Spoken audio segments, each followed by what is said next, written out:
Así que de presentar a Teresa Oñate. No tengo papel sobre el currículum de Teresa Oñate, pero es que en este caso no es necesario, me lo sé de memoria. Y sin embargo, lo más importante que cabría decir, pues no podría estar dicho en ningún currículum. No obstante, sí que hay que destacar que Teresa Oñate es catedrática de Filosofía de la Universidad Nacional a Distancia, de la UNED, desde el año 2000. Hay que destacar que es directora de la Cátedra Internacional de Investigación en Hermenéutica Crítica, ERCRITIA, que aquí, junto con la Facultad de Ciencias de la Educación y Humanidades de la UCLM, nos convoca en este congreso a pensar nuestro tiempo, y que ha escrito pues, infinitas, entre las cuales pues, sí que me gusta destacar para leer la metafísica de Aristóteles en el siglo XXI, publicado por la editorial Dickinson en el año 2001, cuya lectura, sin duda, a tenor de ese futuro que más vale que imaginemos, después de atender a la conferencia de Luis, cuya lectura, como digo, resulta más que perentoria. Entre los, como digo, múltiples títulos, pues quisiera destacar, por ejemplo, sus últimos volúmenes en solitario, que tuve el placer de coeditar con ella. Náuticas a violencia, volúmenes 1, 2 y 3, nada menos que 1000 páginas, donde se resume, donde se sintetiza toda la labor de Teresa en estos últimos 8 años. Se dice pronto. Bueno, como decía, lo más importante de Teresa no cabe en ningún currículum, si acaso pudiera inducirse. Lo más importante es el corazón enorme que tiene, lo más importante es que manifiesta como nadie que efectivamente la inteligencia es el bien y que el bien es la inteligencia. Y que sin ella, pues, sin ella y su vocación constante e infatigable de comunidad y de filía, de pensamiento y de reflexión, no estaríamos aquí hoy. Así que, sin más, doy la palabra a las más grandes filósofas que alguien pueda conocer alguna vez. Teresa Oñate. Bueno, todo eso, como podéis notar, da una vergüenza infinita, así que corramos un tupido velo. Muchas gracias, Ignacio Escutia. Muchísimas gracias a las instituciones que nos albergan, a la Facultad de Ciencias de la Educación y Humanidad de Toledo, Ciudad de la UN, que es un además que agrupa a Toledo, Ciudad Real, Cuenca, Guadalajara y Albacete, ¿verdad? En este caso estamos en Cuenca. También a la Cátedra Internacional de Investigación en Hermenéutica Crítica ERCRITIA. Comparto mucho con las posiciones de mis compañeros de mesa. Y, desde luego, muchísimas gracias a todas y todos por estar aquí. Y hay muchos de los que han pasado por este espacio. Hemos sido, conmigo que soy la última, 42 profesores e investigadores los que nos hemos concentrado para pensar en esto, qué podemos hacer, qué nos cabe hacer, ¿verdad? Acordaros de aquello de Castoriadis, hecho y por hacer, ¿no? Yo me voy a ceñir a lo que considero que es ciencia, y es que voy a ceñirme a qué considero que cabe hacer en el ámbito de la filosofía como búsqueda de la verdad a través del tiempo, y por lo tanto en el ámbito de la responsabilidad histórica que nos compete a nosotros. Me conocéis muchos de vosotros y somos amigos mucho tiempo. Yo soy ecofeminista, soy decrecionista, soy animalista, soy debolista, pero soy muy lenta. Es decir, soy muy lenta. Claro, para poder entenderlo en relación a la filosofía, pues había que remontarse nada menos a Aristóteles, que nunca había sido bien interpretado, había sido territorializado por la escolástica. Además, para entender a Aristóteles había que desembocar en Parménides y en Heráclito, incluso en Homero y en el oráculo délfico. Es decir, que todas estas etapas, ¿verdad? Algunas cosas son muy lentas, ¿verdad? Aún así, a mí me parece que es un término que no me gusta, claro, pero hemos avanzado mucho. El otro día, al calor de varias de las discusiones, Nantu Arroyo, que ya se ha tenido que marchar, decía, bueno, síntesis, ¿cuál es, no? Yo voy a hablar un poco en términos de qué hemos hecho hasta ahora, qué nos queda por hacer desde el punto de vista no de la totalidad, sino de la hermenéutica crítica, lo cual significa la izquierda hermenéutica, ¿verdad? Y desde ese punto me sé que aparece un programa que desde luego tiene con algunas de las cuestiones que se han tocado. Lo primero de ello, bueno, antes de que se me olvide, porque en cuanto uno se pone a pensar las otras cuestiones se olvidan, ¿verdad? Vuelvo a insistir que Bátimo de Hans-Georg Gadamer y que, además de la presencia destacada de Simone Caminada para este homenaje, hemos presentado públicamente aquí una traducción que es la ópera prima de Heidegger, de Bátimo, que es Gianni Bátimo il concetto di Heidegger. De eso hizo su tesis doctoral Gianni Bátimo il concetto di fare in Aristóteles, el concepto de hacer en Aristóteles, pero esta es la primera obra que ya no es solamente, digamos, escolar, sino elegida por él mismo. Ser, historia, lenguaje en Heidegger. Y además, pues para mí es una cuestión de consuelo, ¿verdad?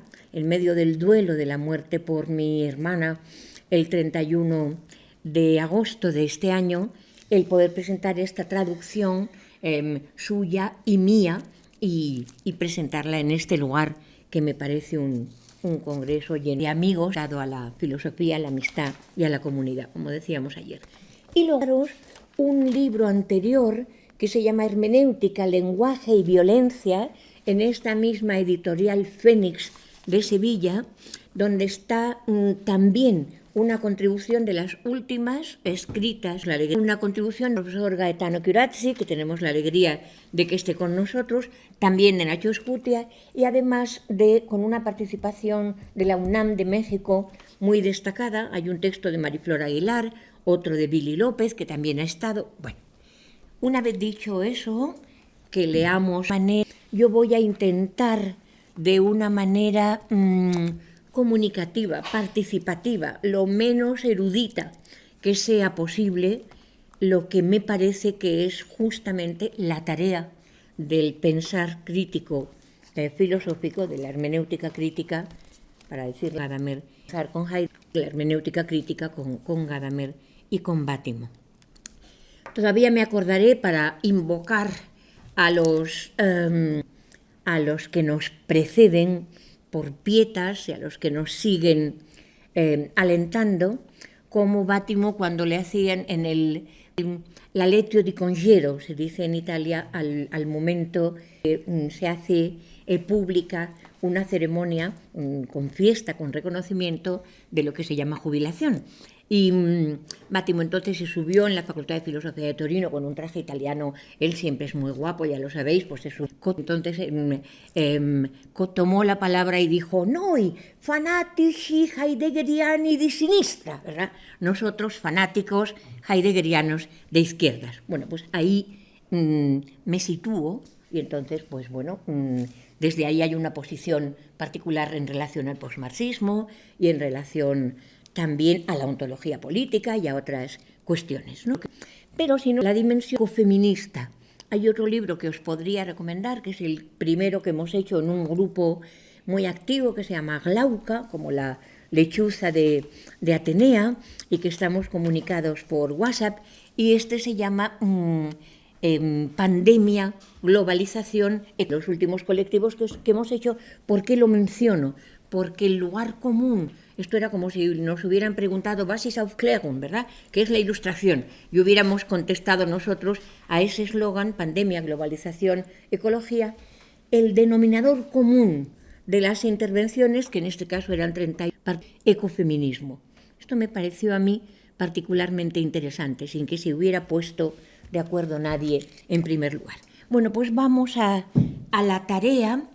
Y yo lo he dividido en 3 secciones sencillas. Una de ellas es genealógica, y la he puesto bajo un epígrafe de Gadamer que redescubre un aforismo que habían espuriamente incluido en el corpus órfico y que pertenece a Heráclito, en los grandes estudios gadamerianos de Heráclito, y dice: el hijo engendra al padre, esto por espíritu. En relación a todo esto, al Geist y a las Geistwissenschaften, entendemos evidentemente la racionalidad histórica, reflexiva, comunitaria, autointerpretativa. Por lo tanto, con Gadamer, con Hegel y desde luego con el Noen de Aristóteles y de Parménides. El hijo engendra al padre. En cuestiones del espíritu significa que el métodos del ewige Wiederkehr desgleichen, del no retorno, no veremos por igual y no de lo mismo o de lo diferente, es justamente el modo, el métodos que solamente puede abrirse camino en materia de investigaciones filosóficas, críticas, reflexivas, donde siempre tenemos que ir al anterior desde el exterior, lo cual significa todo ese elemento de la recepción, ¿verdad? La genealogía, si utilizamos así el eterno retorno, ya veremos por qué, de lo igual, y ya lo hemos dicho esta mañana, no como una hipótesis de física celeste, ni siquiera de cosmología, sino como una hipótesis de metodología, de interpretaciones, traducciones, recepciones, es decir, de la racionalidad hermenéutica.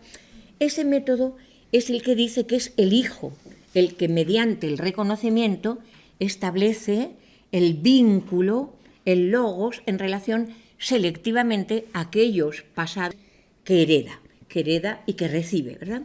En este caso, una vez, esto dice también el término genealogía, en realidad, una vez explicado eso, la hermenéutica crítica se remonta a Nietzsche, pero no a cualquier Nietzsche, sino a Nietzsche leído y recibido tras la crítica de Heidegger, pero no a cualquier, sobre todo desde el segundo Heidegger en relación con el primero. Yo estoy completamente de acuerdo con Irene Borges cuando decía esta mañana, en un camino de ida y de vuelta entre el segundo hemiciclo heideggeriano, que termina desembocando en Zeit und Sein, tiempo y ser, o Die Kunst und der Raum, el arte y el espacio, ya en los años 60, 62, 64, y el primer Heidegger, que tampoco hemos hecho cargo de los estudios agustinistas, pero en fin, el que se da a conocer internacionalmente en 1927 con Ser y Tiempo. Así pues, Nietzsche leído desde la crítica de Heidegger, Heidegger leído, en este caso, sobre todo, por parte de Gadamer, pero interpretado por Bátimo. ¿Veis? Ya se produce ahí una genealogía interpretativa, receptiva, que va hasta lo antecedente, el hijo engendra al padre. Eso es particularmente interesante porque es una cuestión de filiación, de filía, también de amistad, no solamente de crítica judicativa. Estos días decía Irene Ortiz Gala, aquellos filósofos a los que amamos, es por eso les damos la vida, estudiamos con ellos, ¿verdad? Son nuestros fantasmas, viven con nosotros, ¿no?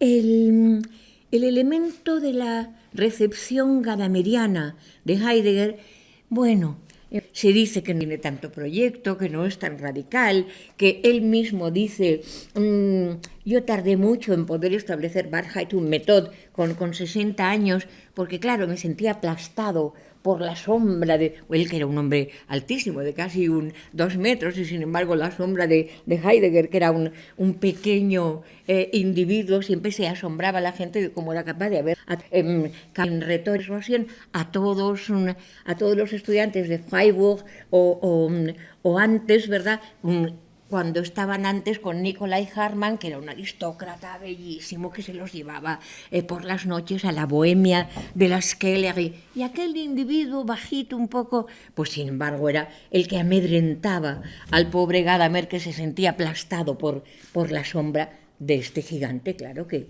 probablemente haya sido, yo creo que es, junto con Kant y con Aristóteles, el filósofo más determinante, el más influyente, el más creativo. Bien, por lo tanto, Gadamer leyendo a Heidegger para que se urbanice, no lo digo peyorativamente, la selva heideggeriana, es decir, para que la radicalidad del modo creativo de Heidegger sea comunicable, comunicativa. Yo siento una profunda admiración por Gadamer, no perdía en ningún sentido. Hay un cuadro, divulgativamente hablando, que me gusta mucho, lo habréis visto muchas veces seguramente. Como Gadamer llegó a ser muy mayor, porque llegó a vivir 102 o 103 años, nunca me acuerdo, pues siempre le hemos visto por detrás. ¿Os acordáis de la edición en castellano de Verdad y Método, en que ya hay un señor mayor que está con una boina y un bastón subiendo un camino? Bueno, pues esta intervención a la que me refiero sitúa al pobre Gadamer en una cuerda floja que es unos tendones tensionados eléctricamente. Claro, entre los soviets, entre los nazis, entre el realismo socialista, entre el nazismo, claro, de manera que hacía falta una gran de prudencia, de bondad, para poder dar lugar a lo que comentábamos ya esta mañana, que no se perdiera la tradición, que en la Segunda Guerra Mundial no se perdiera la tradición de la filosofía, que se pudiera volver a seguir leyendo a Heráclito y a Parménides y a Aristóteles. El texto de mis años, y desde luego Heidegger, el texto de mis años de aprendizaje es un texto absolutamente conmovedor de esto que pertenece mucho a la hermenéutica, y es ser una escuela, no en el sentido de la escolástica, porque eso es imposible cuando se pertenece a la diferencia, a la mismidad, a la pluralidad, pero sí en el sentido de la reconocimiento y de la no individualidad. La hermenéutica es comunitaria también en el sentido de las tradiciones a las que recibe y a las que retransmite, ¿no? Esta mañana también discutíamos de esto.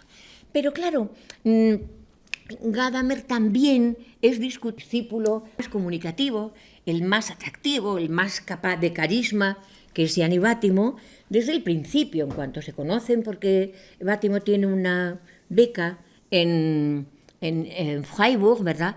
Pues claro, ya está diciendo, hombre, me interesa más Derrida, esto no puede ser, solo no, ¿qué pasa con el comunismo? ¿Qué pasa con el...? Es muy bonito que leáis desde ese punto de vista, y ojalá tengamos tiempo de traducirlo, los prólogos de Vattimo. Vattimo es un filósofo de una capacidad de trabajo inconcebible. Hay muchas cosas menores que no hemos leído, las introducciones, los prólogos, ¿no? Y luego también todos los textos sobre la secularización. Ya solamente haberse hecho cargo de ese problema es indispensable para comprender la modernidad, ¿verdad? Pero del 81, 83, un Sobaita, hasta el 90. Bueno, pues en estos prólogos, a la edición italiana de Verdad y Método, que la hace Vattimo, ya está Vattimo diciendo, sí, pero tiene que poder haber disenso. Porque yo, entre otras, me considero vatimiana, ¿verdad? Y es que no pueden ser olvidados los pobres del mundo, no pueden serlo. Si organizamos una especie de club maravilloso de bienpensantes, todos los cuales tenemos voto, incluso si estos millonarios horrorosos nos convierten a pobres en todos, ¿no? Pero no será lo mismo. No pueden ser omitidos, tiene que haber ahí de discusión, del consenso, del diálogo bienpensante, bueno, por lo tanto, Vattimo lector de Gadamer, Gadamer lector de Heidegger, Heidegger lector de Nietzsche. Todo ese tipo de comprensión es nuestra genealogía, ¿verdad? Y uno que se ha hecho ya, que está por hacer, no empezar todo desde el principio. Estos hilos que estoy trazando ahora, sobre todo este hilo rojo, porque es un hilo rojo. El otro día decía Francisco José Martínez, si pensamos en colores estamos mucho más de acuerdo, ¿no? Somos verdes por ecologistas, somos violetas por feministas y desde luego somos rojos, decía él, en el sentido de la crítica de la explotación y de la crítica de la conformidad con en el sentido de soportar que los débiles, que los más desfavorecidos, que los más vulnerables sean siempre explotados, ¿no? Bien, pues en esta genealogía hay evidentemente otros hilos más complejos. También heredan a Nietzsche el postestructuralismo diferencial y en gran medida Heidegger, ¿verdad? Foucault, Deleuze, también la deconstrucción de Derrida. Todo eso va haciendo que el mapa sea bastante complejo. De Heidegger, realmente, el grupo Éranos, Jung, Mircea Eliade, uno que a mí me gusta mucho, que es muy poco leído, y que es Henri Corbin, que se marcha a Persia y escribe unas cosas como el Islam oriental, la caballería espiritual, todo esto, de nuevo otra vez en términos de la espiritualidad crítico, reflexiva, comunitaria, histórica, ¿no? Todo esto se complejifica en el mapa, pero no deja en eso de perder el norte. Y a mí eso me conmueve, porque siempre necesitamos saber dónde estamos. Por muy complejo que sea, estamos, ¿verdad?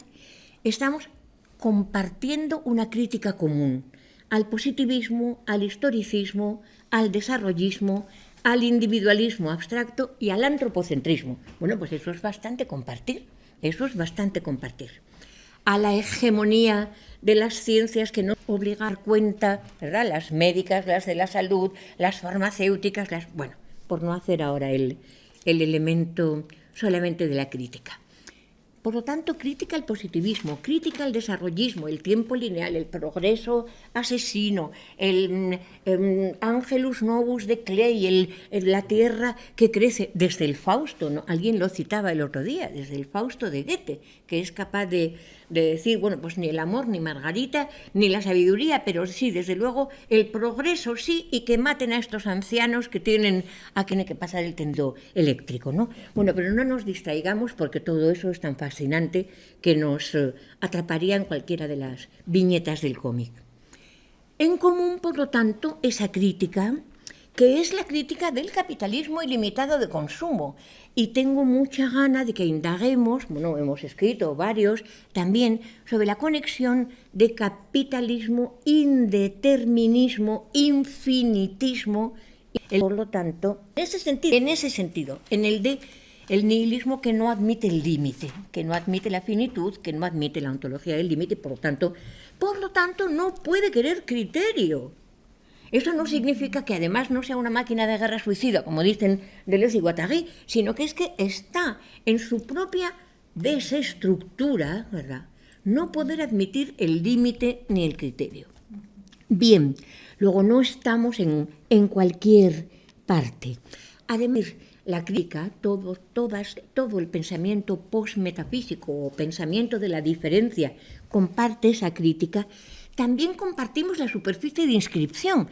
Ya no estamos en la mera ética, ni la moral, no. Estamos en la comprensión de que lo que nos afecta es la teología política como filosofía de la historia. Eso nos lo ha enseñado sobre todo Gianni Vattimo, porque nos ha enseñado desde clave, que es el más profundo y el más radical de Occidente, a leer todo lo que es nuestra crítica del capitalismo ilimitado y lo que es nuestra ontología política, ¿verdad? ¿Por qué estoy diciendo eso? Y esto es lo que está en el vértice de modernidad, posmodernidad. El asunto no es baladí, no nos afecta a nosotros solo en relación a la Ilustración, y hablaré de eso luego, ¿verdad? En una propuesta de paz, que no será la paz perpetua, pero sí la transhistórica, ¿no? Sino que lo que afecta a la crítica de la metafísica desde Platón, de la platonización que hace Agustín de Hipona de Platón, esta vez voy a ser muy poco reverente, este africano maniqueo, que ya le valía haber estudiado un poco de mundo latino y de mundo griego. A mí, que no me gusta más que afirmar, todo eso me desagrada. Bien, pues este problema, el de la ciudad de Dios, el de el paraíso futuro, el del pecado original. No sé quién decía el otro día, acabo de tener un bebé, cada vez que pretenden que esta inocencia suma sea la del pecado original y que encima en esto se base mi libertad, y es que no lo aguanto, decía, ¿no? Bueno, no nos perdamos en los chascarrillos. De manera que su prescripción de esa crítica también es comunitaria.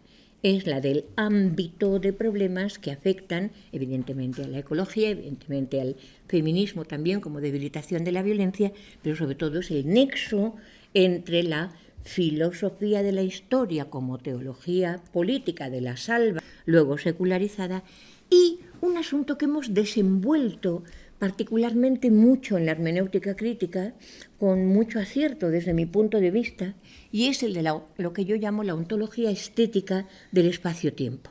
La recusación del tiempo lineal, la recusación del tiempo extenso divisible, la operación de la diferencia ontológica, distinguiendo el ámbito sinesio del ámbito cinético, diacrónico, narrativo del ente, sin negar nunca al ente, sin negarlo, pero sí haciendo notar que lo olvidado por sistema es eso otro.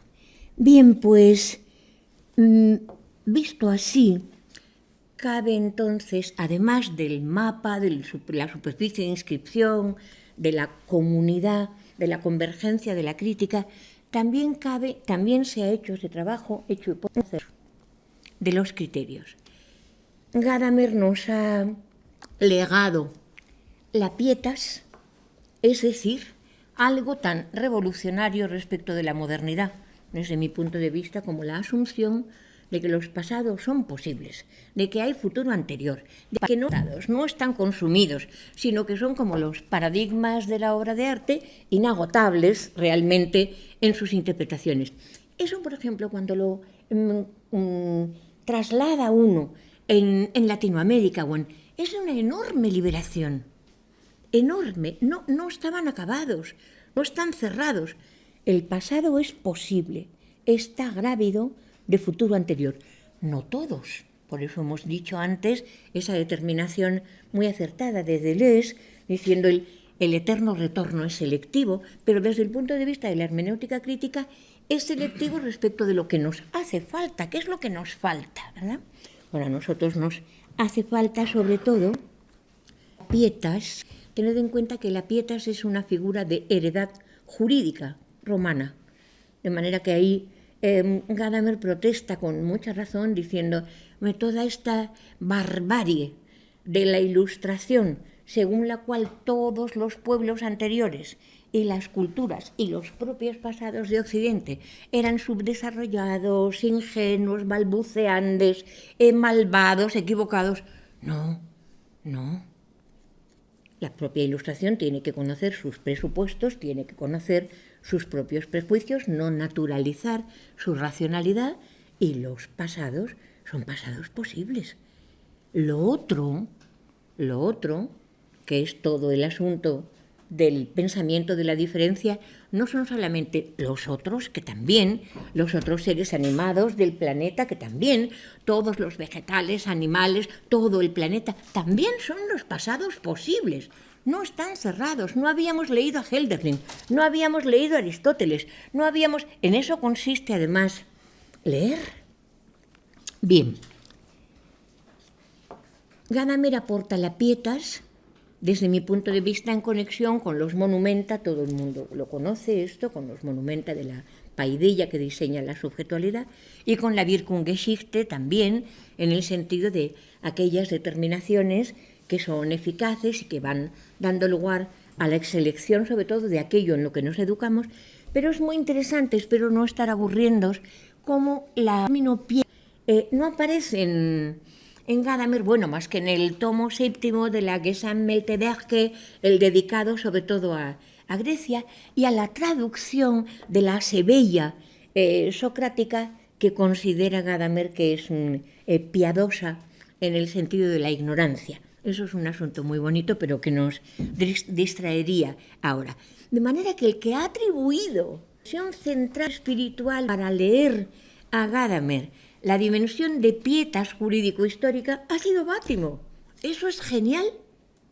Primero, además, lo atribuye, y es cierto, esa es el enclave, la puerta, desde mi punto de vista, para leer a Gadamer, y luego lo critica. Dice, no, hombre, pero no puede ser solo una recepción, sino que pongamos, además, la charis. Yo no le quiero llamar caridad. En castellano el término caridad está por de las iglesias dogmáticas, ¿verdad? Y de la compasión despreciativa. En italiano no es lo mismo decir carità, porque incluso hay una exclamación. Cuando alguien dice alguna cosa muy, muy tremenda, muy insensible, se dice per carità. O sea, no, ábrete a la comprensión. Pero si lo decimos en griego, funciona, y ya se ha señalado esta tarde aquí con razón, ¿verdad? Ángel Faerna y también Luis Arenas. La charis significa risa, gracia, plenitud, plenitud incluso inmanente, indivisible. Tiene que ver con la lógica del don, del regalo, lo que se da, la niña bonita, la gracia, el placer de la hedonía de Aristóteles, ¿verdad? Bien, también, y me importa mucho lo que voy a decir ahora, con la gratitud. Cuando Heidegger, y Gadamer recibe tanto de Heidegger, y en esto hay transmisión de mismidad, y Bátimo también lo recibe. Was heißt denken? ¿Qué significa pensar? Agradecer. Y se declina en los 3 éxtasis de la temporalidad. Agradecer, Gedanken, was heißt danken, Gedanken, pensar, los pasados que nos pueden aportar, danken, denken, agradecer, los presentes, los dones del presente, y dicten, es decir, dar lugar al mejor futuro posible para los venideros, para los tiempos, los mundos, tiempo-mundo, los mundos, los tiempos, y los seres animados y los humanos del porvenir.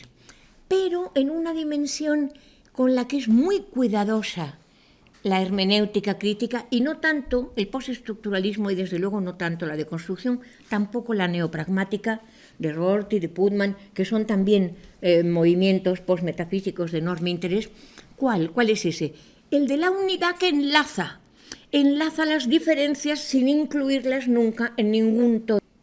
Eso es la dimensión del logos de la era hermenéutica, ¿verdad? Enlazar, diferencias enlazadas, que son plurales, pero sin convertirlas en partes de ningún todo. Bien, por lo tanto, la Pietas de Gadamer, que no era enteramente de Gadamer, que Bátimo inventa y luego después la discute y la corrige, en el caso de Bátimo, para volver a darle la palabra a Heidegger, con la charis, el kairos, el tiempo, el enlace, ya nos lo ha explicado esta tarde magistralmente Lourdes Reyes, el enlace entre el aidion de lo eterno, continuo, indivisible, de lo divino, y sin embargo el tiempo de la mortalidad, cronológico, instante eterno.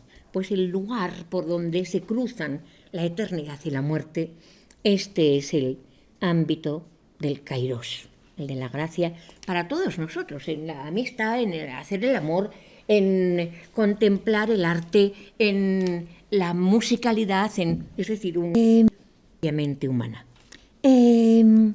Horroroso. Vamos a ver, momento. Bátimo no se queda ahí, solo en dar la palabra otra vez a la charis de Heidegger, sino que, como vosotros sabéis, añade il pensiero debole. Estamos ahora, a la criteriología donde estamos ahora, ¿verdad? Debolismo como nihilismo activo, debilitador de todo enunciado perentorio impositivo que no deje el diálogo ni la interlocución, que no permita la conversación. Todo el mundo comprende que eso es directamente la crítica que se a todo discurso impositivo, y al mismo tiempo, esto es importante lo que voy a decir ahora, para que la crítica de todo fundamentalismo no se pudiera convertir en ningún relativismo que hiciera el juego al liberalismo ilimitado de consumo del capitalismo, entonces, el criterio de la crítica, el criterio afirmativo, ¿cuál es? Los débiles. La prioridad de los débiles como criterio preferencial de cualquier juicio epistémico, moral, ético, político, estético, de todo criterio.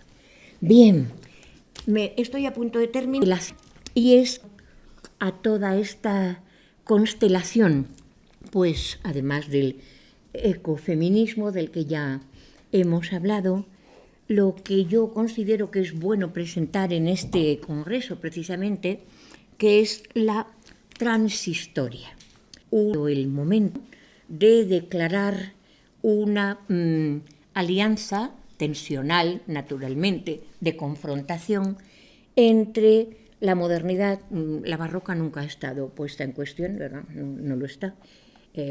Pensemos en el Leibniz de Deleuze o en referencia a Foucault, de Foucault también.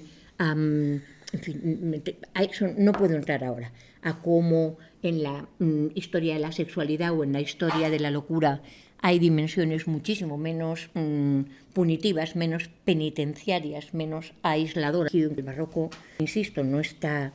He dirigido incluso varias tesis sobre eso, como nuestra situación es una situación neobarroca, también en arquitectura. No, la paz en el sentido tensional hermenéutico, en el crítico, es con la Ilustración. En el momento en que pensamos, y esto me alegro muchísimo de que haya llegado Ángela Sierra justo en este momento, porque está pensado contigo desde nuestra interlocución, muchos años, una edad.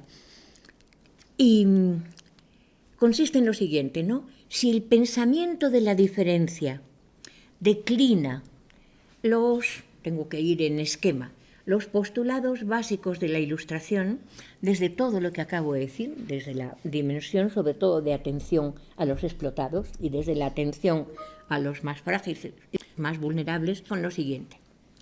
Igualdad, pero de los diferentes. Eso es un asunto que sobre todo ha logrado el feminismo, ¿verdad? ¿Os acordáis de aquellas feministas de Berlín que tenían un traje anuncio y por un lado decía yo soy como tú y por la espalda decía yo soy diferente, ¿verdad? Por lo tanto, igualdad de derechos y de oportunidades para todas las diferentes subjetualidades. Y aquí además incluimos evidentemente al LGTBI y al queer.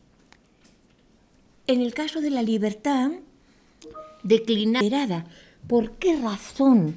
Porque nosotros no podemos operar una Aufklärung, no podemos operar una superación, no somos dialécticos, no dejamos atrás los pasados, sino una Verbindung, una distorsión, un desplazamiento, un tropos, dirá, un desplazamiento, y este desplazamiento de la alteridad, en el caso de la libertad, es asumir la alteridad constituyente.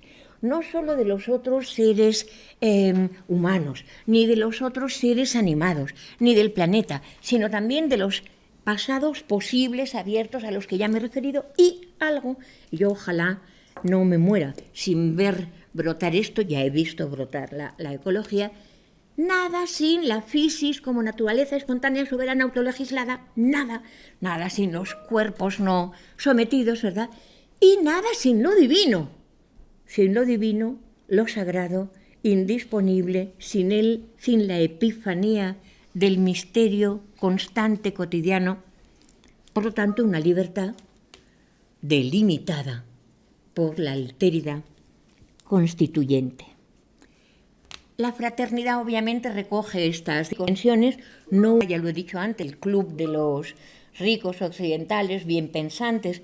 Yo siempre pienso que en aquello, cuando yo era pequeña había un muro, como si fuera el de Epicuro, aquel Epicúreo poniendo consignas de sus comprensiones. Había un muro entre la Facultad de Filosofía del A y la Facultad de Filosofía del B, y había un eslogan recurrente que decía: burgueses, vuestros sueños son nuestras pesadillas. Pues a mí me pasa esto, a mí no me gustan los burgueses, ni sus sueños, ni afortunadamente. Pero en lo que se traduce, evidentemente, es en el deseo. Se traduce en el deseo. Ahora bien, un deseo de una libertad limitada por la alteridad constituyente ya no tiene en cuenta el respeto condescendiente, ya hace muchas modificaciones, por ejemplo, en la filosofía de Locke. Pero esto otro es lo otro de lo humano. No solo son los otros pueblos, las otras culturas, ya lo he dicho, sino también lo sagrado y lo divino. Y la fraternidad no puede ser entonces fraternidad de los semejantes, es la de los diferentes. ¿Quién decía el otro día? Me parece que era Irene Ortiz o Mercedes López, ¿no?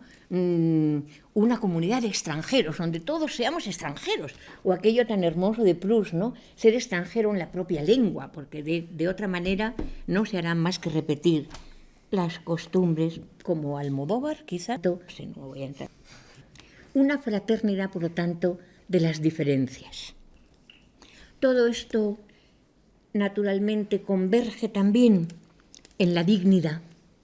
Y eso me interesa mucho, porque seguramente el hilo conductor de la Carta de la Paz entre modernidad ilustrada y posmodernidad o posilustración, es decir, transmodernidad, dependa de la dignidad. Una dignidad que ya estaba en el programa de la secularización, por eso Bátimo de nuevo, ¿verdad? Pero esta vez abierta, yo creo que es lo que estamos haciendo, a todo lo otro, al planeta, a los animales, a las otras culturas. La dignidad, ¿verdad? La suposición de inocencia y la suposición de dignidad. Así que termino. Esto introduciría una transhistoria, una declaración de la Carta de los Derechos Isonómicos entre las culturas filosóficas. Yo no voy a entrar ahí ahora en la diferenciación entre historia del poder, historia sobrenatural y historia de la verdad a través del tiempo, a la que llamamos filosofía. Hay que distinguirlas luego, después, evidentemente, pero hay que distinguirlas. Y desde el punto de vista, y termino con esto, de la historia de la verdad filosófica, que es la aletheia, no es la homoiosis, no es la adequatio, desde ese punto de vista sí se puede declarar, y luego terminaré con enviaros a unos textos, sí se puede declarar la isonomía de las grandes obras cumbre, no porque sean los monumentos a través de Gadamer, no, sí, porque repliegan edades, ¿verdad?